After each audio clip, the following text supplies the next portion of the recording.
मनवा हमार कहता यार दूसरा से प्यार करता। काहे मनवा हमार कहता यार दूसरा से प्यार करता। काहे हमारा के छौड़ी दूसरा पे मरता।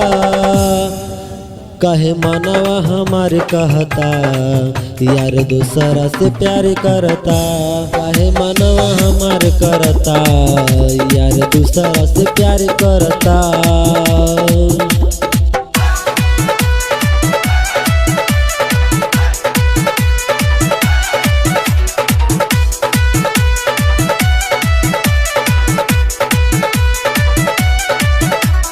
डीजे अरमान अदापुर। कई के शादी के वादा काहे बदल इरादा। अब के करा से हम बतियाई। दिल तोड़ के हमार काहे कैलू यार दुखावा हम कैसे सुनाई।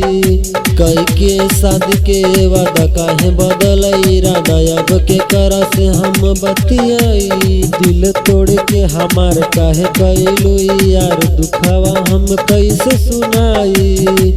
काहे मनवा हमार कहता यार दूसरा से प्यार करता। काहे मनवा हमार कहता यार दूसरा से प्यार करता।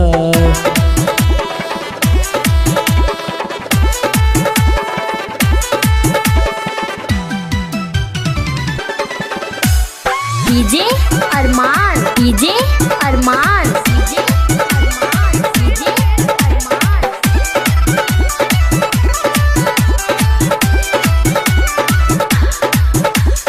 शिवा गौतम के साथ ऊ छोड़ दिहला साथ। अब हम के करस जाके बताई। राइटर फूल हसन के लिहला सपना बनाई। शिवा गौतम के साथ ऊ छोड़ दिहला साथ। अब हम के करस जाके बताई। राइटर फूल हसन के लिहला सपना बनाई।